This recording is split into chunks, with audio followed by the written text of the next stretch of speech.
दोन माजी सैनिक बसलेले आहेत. तुम्हाला माहीत असेल सैनिकांचं जीवन कसं असतं आणि सैनिक होणं हे किती भाग्याचं असतं.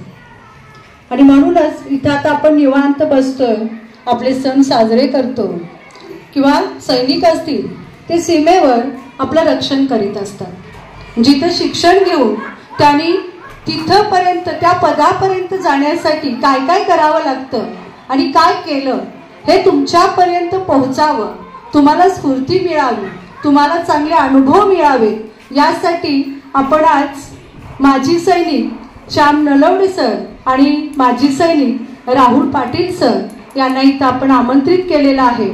आता श्याम नलवडे सरांच्या विषयी सांगायचं झालं तर ते 2005ला सैन्यात रुजू झाले आणि 2023ला ते रिटायर झाले. त्यानंतर रिटायर होत असताना त्यांची तिथे नायक या पदावर ते कार्यरत होते. महाराष्ट्र बटालियन मधून त्यांची पोस्टिंग झाली होती आणि 13 वर्ष त्यांनी जम्मू काश्मीरमध्ये आपली नोकरी केलेली. दुसरे आपले माजी सैनिक आहेत राहुल पाटील सर. त्यांचं 2001चं जॉईनिंग आहे आणि 2023चं रिटायरमेंट आहे.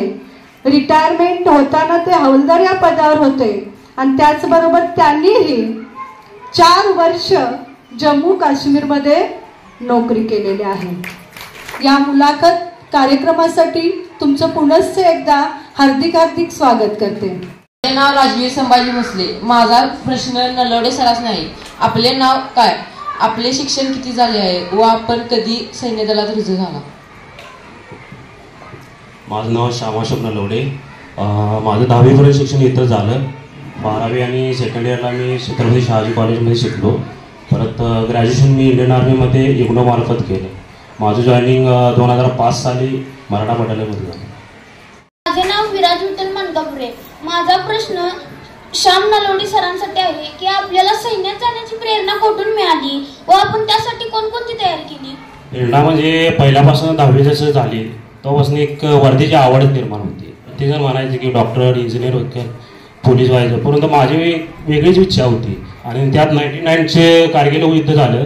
त्या कारगिल युद्धातून माझी एक अनेकदा इच्छाशक्ती वाढली. त्यामार्फत मी ह्या वर्दीकडे मला कुठल्याही परिस्थिती मिळवायची त्यासाठी मी भरपूर प्रयत्न केले, कष्ट केलेत. सकाळी मी 4 वाजता उठायचो. 4 वाजता उठून याच आपल्या शिवले ग्राउंडवरतीच मी फिजिकल मारायचो. माझा प्रश्न दोघांसाठी आहे की नियुक्ती झाल्यानंतर प्रशिक्षण कसे असते? प्रशिक्षण म्हटलं तर कसं, आर्मीचं ट्रेनिंग हे सगळ्यांचं जवळजवळ एकसारखंच असतं. सकाळी लवकर उठणे, फिजिकल ट्रेनिंग असतं. परत त्यानंतर तुमचं वेपनचं ट्रेनिंग होतं. दिवसभर तुम्हाला जेवणाची काळजी घेतली जाते. तुमचं सगळं म्हणजे टोटली तुमची शरीराचीपासून मेडिकल सगळं डिटेल चेक केलं जातं, व्यवस्थित ठेवलं जातं. निवड झाल्यानंतर मला सगळ्यात प्रथम ट्रेनिंग सेंटर मिळालं मराठे सेंटर. मराठे सेंटर हे सगळ्यात टिपिकल सेंटर मानायचं. भारतीय इंडियन आर्मीमधलं सगळ्यात टिपिकल टफचं सेंटर मानायचं. ते टोटली 12 महिन्यात म्हणजे 1 वर्षाचं ट्रेनिंग, हार्ड ट्रेनिंग चालायचं. त्या हार्ड ट्रेनिंगमध्ये मला आठवते की 10 ते पोरं मधनंच बेसिकचं सोडूनच पळून गेली. म्हणजे इतका मार आणि इतकं खरंतर ट्रेनिंग असायचं की त्यामुळं 9 ते 10 पोरं जण मधनं सोडून गेली. परंतु आपली इच्छाशक्ती एवढी होती की मी ते 1 वर्ष ट्रेनिंग कसल्याही परिस्थितीत पूर्ण करायचं म्हणजे करायचं ठरवलेलंच. हे माझं 12 महिन्याचं बेसिक टोटली ट्रेनिंग असते. 6 महिन्याचं माझं बेसिक ट्रेनिंग झालं. त्यात तुमचं फिजिकली ॲक्टिव्हिटी पूर्ण तयार निशी करून घेतात. त्यानंतर 3 महिन्याचं तुमचं जंगल ट्रेनिंग होते. म्हणजे जंगलामध्ये तुम्हाला कसं सर्वायवल करता येईल, कसं राहता येईल, तुम्हाला कुठल्या कुठल्या प्रॉब्लेम्सनी सॉल्व्ह करता येईल. त्यानंतर माझं 3 महिन्याचं ट्रेनिंग हे ऑपरेशनल आणि ह्याच्या संदर्भात चालते. जसे इन्काउंटर ते चालतात त्याच्या संदर्भात 3 महिन्याचं बेसिक ट्रेनिंग चालते. त्यानंतर कसम परेड चालते. 1 वर्षाचा कालावधी तुम्हाला असे ट्रेनिंग, परफेक्ट ट्रेनिंग करतात की त्यानंतर तुम्ही कधीच अनसक्सेसफुल होत नाही. राहुल पाटील सरांना असं आहे की तुमचे सैन्य दलातील शिस्तबद्ध जीवन कसे होते? शिस्तबद्ध जीवन म्हणजे कसं, तुम्हाला एकतर ट्रेनिंगमध्ये डिसिप्लिन व्हावं त्यासाठी ड्रिल शिकवली जात होती. शरीराला शिस्त किंवा तुमची जे वागणं आहे, टायमिंग व्यवस्थित, तुम्ही सगळं कुठलीही गोष्ट टायमिंगवर व्यवस्थित करणे हे गरजेचं असतं. माझा प्रश्न श्याम नलावडे सरांसाठी आहे की आपल्या सैन्यातील शिस्तबद्ध जीवन कसे होते? छान प्रश्न आहे. शिस्तबद्ध म्हणजे आर्मीमध्ये जसं राहुल सरांनी सांगितले की ड्रिल हा तुमच्या ट्रेनिंगमध्ये सामील असतो. कारण की ड्रिलमुळेच कसं तुमचं डिसिप्लिन आणि सेनेमध्ये असं आहे की प्रत्येक पावलाला तुमचं डिसिप्लिन असायला लागते. कसं पाऊल टाकताय, किती अँगलमध्ये उभारताय, कोणता ड्रेस काय, टर्नआउट काय, कुठला बूट घातलाय, प्रत्येक ह्याला तुमचं सकाळी जेवण्यास टायमिंग काय, खाण्यास टायमिंग काय, झोपण्यास टायमिंग काय, प्रत्येक ह्याला डिसिप्लिन आणि टाइम शेड्यूल असतो. त्यामुळे थोडीशी यात तुम्ही लापरवाही केली तर तुम्हाला 100% पनिशमेंट मिळतं. असे मी 2-3 वेळा पनिशमेंट खाल्लेलं आहे. त्यामुळे 25 ते 30 किलो वेट घेऊन आणि हत्यार घेऊन असं राऊंड मारावे चक्कला. त्यामुळे डिसिप्लिन हा महत्वाचा आहेच मुद्दा. माझे नाव विद्यासागर जयसिंग कांबळे. माझा प्रश्न राहुल पाटील सर यांना आहे. तुमच्या सेवेतील आठवणीत राहणारा एखादा प्रसंग तुम्ही आम्हाला सांगा. माझं आठवणीला म्हणजे असं पोस्टिंग होतं माझं मणिपूरमध्ये सिंगाट म्हणून लोकेशन आहे तिथं. तर तिथं जसं श्यामने जम्मूची सांगितलं तसं माझ्याबरोबर पण घडलं होतं सिंगाटमध्ये. तर आम्हाला कसं अचानक माहिती मिळाली की मणिपूरमध्ये कसं असतं, मणिपूर नागालँडमध्ये इकडं मिलिटंट असतात, तिकडं काय असतं उग्रवादी असतात. ते म्हणजे आपल्यातलेच असतात पण त्यांच्या काहीतरी मागण्या मान्य करायसाठी त्यांनी हत्यार उचललेलं असतात एवढंच. मग ते आम्हाला कसं मिळालं माहिती की 3 जण एका गावात येऊन तिथं त्रास देत आहेत, त्यांच्याकडे लूटपाट पैसे वगैरे घेत आहेत. जसं समजलं तसं आम्ही लगेच बाहेर पडलो. टोटल आमचे एक ऑफिसर आणि 7 जण होतो आम्ही. जेवढ्या लवकर होईल तेवढ्या लवकर त्या गावात पोचलो. तिथं गेलं तर कसं झालं, ती संध्याकाळची वेळ होती, अंधार पडायला सुरू झाला आणि ती निघालते म्हणजे गावातून काय पैसे वगैरे गोळा करून कलेक्शन निघालते. तर आम्हाला तिथे गेल्यावर थोडासा वेळ झाला. तिथं विचारलं आम्ही कसं कुठे, तर तिने ती सांगितली की ह्या मार्गे गेल्यात. त्या मार्गे आम्ही पाठलाग चालू केला पण त्यांना ते समजलं की आम्ही पाठीमागून येतोय. जसं समजलं त्यांनी फायरिंग चालू केलं आमच्यावर. ते फायरिंग झाल्यानंतर आमचं कसं तिथं झालं सगळी इकडं तिकडं सगळी पडलो रस्ते, इकडं थोडं तिकडं थोडं. पण आम्ही पण परत फायरिंग चालू केलं. त्यात त्यांच्या एकाला गोळी लागली. टोटली म्हणजे तो डेटच झाला तिथं आणि 2 जण पळून गेले. पण आम्हाला काय झालं, रात्र झाल्यामुळे पुढं जाता येईना. तिथं आहेत नाही ते आम्हाला समजलं नाही म्हणून आम्ही रात्रभर पूर्ण आहे त्या जागेला झोपून तसंच काढलं. कोण कुठं आहे काय माहीत नाही, बाजूला कोण आहे काय काही माहीत नाही. जिथं आहे तिथं अंधारात सगळी रातभर शांत एकदम पडून होतं. झोपलं पण नाही, फक्त जागी होतं, पडून होतं. जसे फर्स्ट लाईट म्हणजे उजेड चालू झाला तसे इकडं तिकडं बघून सगळी गोळा झालो. बघितलं तर 1 जण त्यांचा डेट झाला होता, 2 जण पळून गेले होते.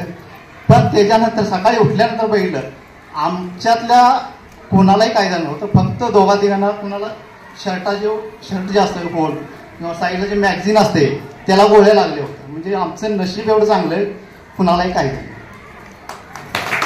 नाव श्रावणी सुनील पाटील. मी आता 9वी ब मध्ये शिकत आहे. माझा प्रश्न असा आहे की तुमच्या सेवेतील आठवणीत राहणारा एखादा प्रसंग आम्हाला सांगा. अनेक आठवणीचा प्रसंग म्हणजे आपले साताऱ्याचे संतोष कर्नल माडिक साहेब, तुम्ही माहीत असेल, माडिक साहेब शहीद झालेले. तर हे आपले मराठाचे जे होते परंतु ते पॅरा फोर्सेसमध्ये होते. तर ते 47 RR मध्ये पोस्टिंग होते. तर आतंकवाद्यांनी ॲक्च्युली सोर्सनं त्यासनी इन्फॉर्मेशन चुकीची दिली. त्यामुळे ते एका जागी राहिले आणि सेनानं दुसऱ्या जागी त्यांच्या दुसऱ्या आतंकवाद्यांसाठी फिल्डिंग लावलेली. पण सोर्सेसच्या चुकीमुळं त्यांचा हातनाक हे गेला, जीव गेला. परंतु हे मराठाचं कर्नल साहेब असल्यामुळे ते कसल्याही परिस्थितीत त्याचा बदला घ्यायचा म्हणून आम्ही चोरून त्याचा डाव धरून होतो. त्यामुळे पूर्ण दिवस आम्ही 15 ते 30 दिवस आम्ही एका डोंगरालाच म्हणजे असं पूर्ण वेढा घालून बसलेलो. त्यात 56 RR मध्ये मी असल्यामुळे घातकमध्ये स्पेशल जेवढ्या टीमा होत्या तेव्हा मराठ्याच्या जेवढ्या स्पेशल टीमा होत्या तेवढ्या आत सोडलेल्या, म्हणजे पूर्ण डोंगरात सोडलेल्या की कसल्या परिस्थितीत आतंकवाद्यांना हुडकून मारायचं म्हणजे मारायचंच. तसं आम्ही ऑपरेशन चालू केलं. त्या ऑपरेशनमध्ये आम्ही जवळजवळ 15 ते 20 दिवस म्हणजे त्या डोंगरात सर्चिंग करत होतो. तरी आमच्याकडे जादा म्हणजे एवढे इमर्जन्सी होते की आमच्याकडं फक्त एक 15 ते 20 दिवस जायला एवढंच राशन होतं. म्हणजे आम्ही फक्त एक 100 पुऱ्या घेऊन गेलतो आणि आमच्याकडं एक चॉकलेट्स होतो, कॅडबरी तीन होत्या. त्याच्यावर आम्ही 15 दिवस आमचं सर्वायवल चालू होतं पूर्ण जंगलात. आणि 15 दिवस आमचं ऑपरेशन लॉन्च झालं. ते 4 दिवस आमचं लॉन्च चालू होतं ऑपरेशन. त्यात आम्ही 6 ते 7 आतंकवाद्यांनी मारून आणलेलं आणि ते शेवट कर्नल संतोष महाडिक यांचा आम्ही बदला पूर्ण घेतलेला ते. होऊन आहे. माझा प्रश्न दोघांना आहे की आतापर्यंत तुमची सर्वात मोठी यश कोणती? देशाची सेवा करायला आम्हाला मिळालं हे सर्वात मोठं यश आहे आमचं. आम्हाची आता सर राहुल सरांनी सांगितले की यश म्हणजे देशाची सेवा करणं हे सगळ्यात मोठं आमचं यश. कारण हे जे यश प्राप्त करण्यासाठी आम्ही म्हणजे भरपूर कष्ट काढले. शिक्षकांचं आम्हाला योग्य मार्गदर्शन केलं. नाव सई विनायक पाटील. मी इयत्ता 8वी ची विद्यार्थिनी. माझा प्रश्न राहुल पाटील सर यांना आहे. यशस्वी सैनिकांमध्ये मुख्य गुण कोणते असावेत असे तुम्हाला वाटते? यशस्वी सैनिकामध्ये कसं वेळ पाहणं हे फार गरजेचं आहे. कुठलीही वेळ तुम्हाला कधी कोणी काय सांगितलं काम किंवा काम ऐकणं म्हणजे कुठल्याही माणसाचा आदर करणं हे पण फार गरजेचं आहे. नमस्कार सर, माझे नाव निखिल बजरंग ठमके. माझा प्रश्न नलवडे सर यांना आहे. यशस्वी सैनिकांचे मुख्य गुण कोणते असावे असे आपल्याला वाटते? यशस्वी सैनिकांचे म्हणजे सगळ्यात मोठं इमानदारी. कारण की भारतीय सेनेत इमानदार जोपर्यंत आहे तोपर्यंत देश सेवा तुम्ही करू शकत नाही. इमानदारी हा महत्त्वाचा मुद्दा आहे. त्यानंतर डिसिप्लिन म्हणजे हा मुद्दा महत्त्वाचा आहे. हे दोन जर तुमच्याजवळ असले तर तुम्ही प्रत्येक कर्तव्य तुम्ही पार पाडू शकता. सूर्यकांत कुंभार. मी इयत्ता 9वीचा विद्यार्थी. माझा प्रश्न राहुल पाटील सर यांना आहे. आपण आजच्या तरुण पिढीला आपण काय संदेश द्याल?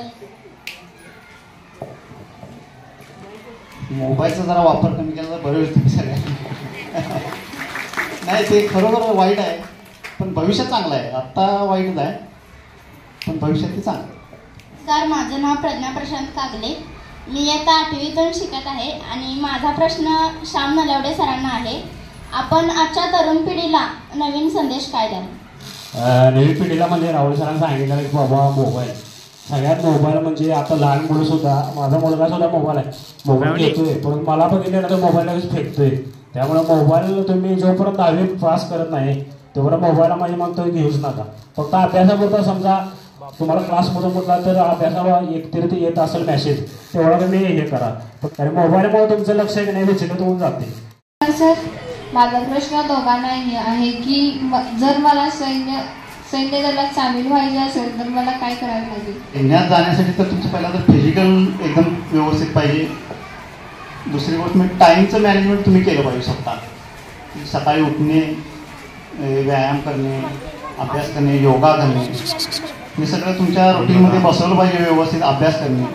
जे सैन्यामध्ये भरती होण्यासाठी ज्या अभ्यासाची गरज आहे तो अभ्यास निवडणे, तो अभ्यास करणे. आता एवढं झालं लेक्चर आपलं. तर माझा एक प्रश्न एकच आहे की कुणाकुणाला या फोर्समध्ये जायला आवडेल? आर्मीमध्ये, नेव्ही, एअरफोर्स कुणाकुणाला जायला आवडते? बस देशासाठी आपल्या वर्दीसाठी वर्दी घालायला कुणाला आवडत नाही? तुम्हाला गोळी जायला मिळेल, फायरिंग करायला मिळेल, दुसऱ्या देशात जायला मिळेल, आउट कंट्री सुद्धा जायला मिळते. असं नाही की एकाच कंट्रीत आहे, आउट कंट्री सुद्धा जायला मिळते. डॉक्टर, वकील, इंजिनियर सगळेच होतात. फक्त या फोर्सकडे जायला भरपूर कष्ट करायला लागते. ठीक आहे, डाऊन. मुलाखत लेखन हा कार्यक्रम उपक्रम शाळेतून पार पाडला.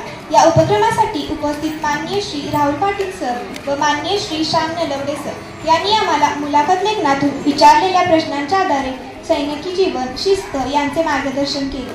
त्याबद्दल मी आपले मनापासून आभार व्यक्त करते. तसेच मुख्याध्यापक, पर्यवेक्षिका व उपस्थित सर्व मान्यवरांचे आभार मी व्यक्त करते. कार्यक्रम संपला असे जाहीर करते.